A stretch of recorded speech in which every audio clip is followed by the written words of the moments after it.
If you're into true scary stories and true crime, make sure to subscribe to the channel for new videos every week.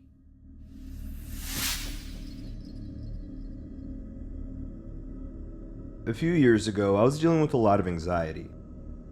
I was already at the point in my life where I thought I was a little out of it, but that was amplified when I kept repeatedly hearing noises outside my window. We were talking every single night. It just wouldn't stop. It got to the point where I was so paranoid that I'd wake up my parents and get them to look outside, but they never found anything. I started to think I was crazy, which in turn just made the anxiety grow. One morning in late October, my grandpa discovered one of our lawn chairs set beneath our bathroom window. It's pretty high up and the bottom pane is fogged, so I'm not sure the chair would have done enough to peek in, but it was left there regardless. The next night I heard sounds again, but looking out of my window I saw nothing. That weekend, however, everyone started hearing the sounds. We all gathered outside and made a horrifying discovery. A ladder was standing directly outside of my bedroom window, back just enough to allow someone to sit on it and peer inside. On my windowsill was a bag of now cold McDonald's. Most of the food was still in there, but still, some stalker had been watching me doing absolutely nothing in my room, without me knowing. The cops were called, but they weren't able to do much. I felt crazier than ever, but at least we had some evidence that it wasn't just my imagination. I decided to sew my curtains together, which hopefully made it harder to see in. Apparently it did, because now the creep had decided to climb on top of our AC unit, and from there, climb on our garbage can so that he could see above the drapes. The handprints and shoe prints were left on the lid. I should also mention that there were now holes in my screen, and I heard these holes being created. Whoever this was took a stick and was trying to break away the screen bit by bit. The next night I heard the gravel near my window crunch. There was simply no mistaking the sound. As quiet as I could, I let out a small moan he surely heard, and rolled just out of view, as if I were sleeping. I then pressed myself against the wall out of view of the window. I very quietly opened my door and crept down the hall. My heart was pounding. Normally I'd knock on my parents' door, but I knew the slightest sound would make the maniac bolt, so I quickly opened their door and snuck in, informing them the man was outside my window. They didn't mind the intrusion and got up. They formulated a plan and crept to the back door. I ran to the bathroom to stand on the edge of our tub and peek out the window. My parents ran out the back door and saw the man. He was standing outside my window. They started screaming as he ran away. He ended up escaping across the street, hiding behind a house adjacent to us. The ball's on this man. He kept peeking out at us as we stood outside. The cops were called and came, but never found him. Still to this day I hear noises outside my window, even in the dead of winter, but he's never to my knowledge returned. He might have just been a peeper, but targeted me specifically until he was almost caught. What really pisses me off is that once he lost interest in me because he knew it was unsafe, he moved to a house across the street with 2 little girls. He actually managed to break in through their window, and their dad caught him just standing in the middle of the room, watching them sleep. All I know is that could have been way worse for me, but it's still messed up. I trust the men in my neighborhood even less now. I once had a guy try to throw me into his car when I was walking home. To all these men, leave me alone.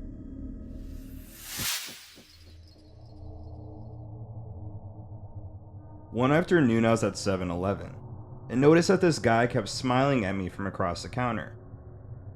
He came over and started talking to me, saying he thinks he knows a friend of mine.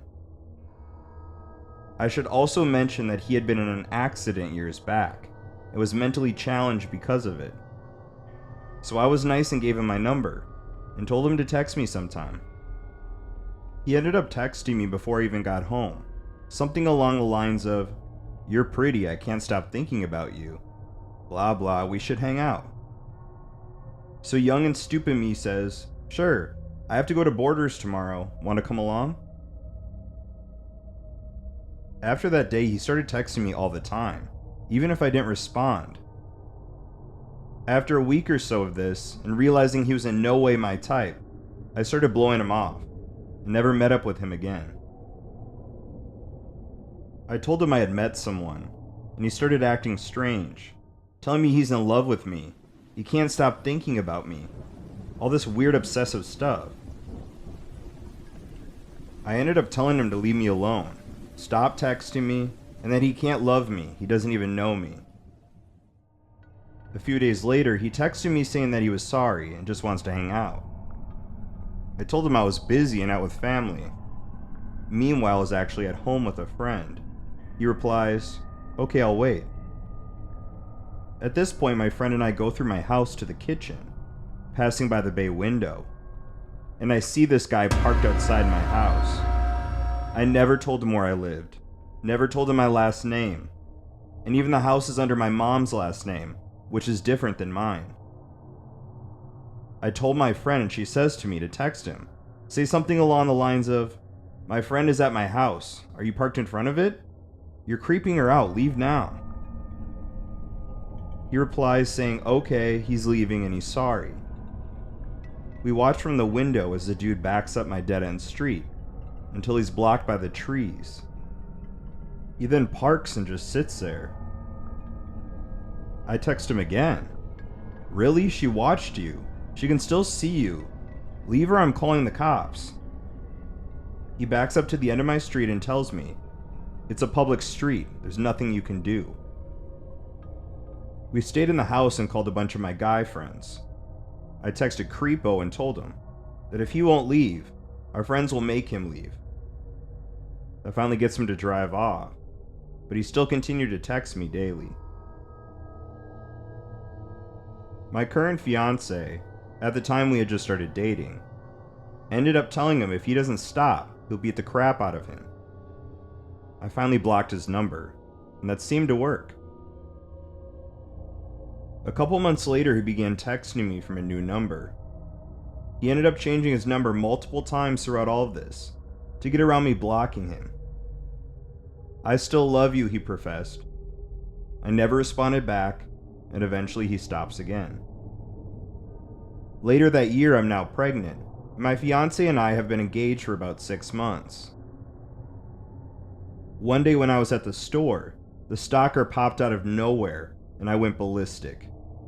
I called the cops, letting them know everything, and I filed a report. My fiance also took his number and threatened him as well. It's been almost 2 years with no contact, and I hope I never see or hear from the man again.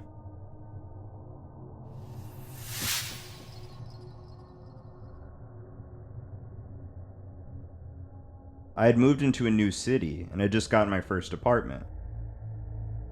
One day I headed to the local mall to buy essentials and things to decorate the new place. It was my first time here, so I parked outside of a department store and walked through the mall, seeing what stores they had. I went into a store that sold wall art and was browsing through the prints when I happened to look up. There was an older man, 50s maybe, who was pretending to look through the prints as well, but I knew he was actually looking at me. I looked back down when we made eye contact and left the store. I walked a few stores down and went into CVS. I then noticed that the man had followed me there. Just to be sure, I went over to the feminine products aisle. Sure enough, he follows me into the aisle, pretending to look at the products. It was pretty funny when he realized what he was looking at, and he got flustered, but made sure to stay close to me throughout the store. When I went to check out, he made a beeline for the register as well, but thankfully someone had stepped in line behind me. It obviously pissed him off. I watched out of the corner of my eye as he looked through the candy bars to buy something. I guess we wouldn't look suspicious. Now my radar was really up. I left the store and very quickly ducked into the store next door and hid behind a pillar. I peeked out, and I saw that he had run out of CVS. It was now standing in front of this store, looking both directions, presumably for me. I went to the back of the store I was in and told the girls that a creepy man was following me. I didn't think I needed security to come, I just wanted to hang out for a while, so they let me sit behind the register. I waited about 30 minutes before leaving. I decided to continue shopping for around an hour, and didn't see the man the entire time. I finally went back to the department store I came in, looked around a bit, and then left through the side entrance.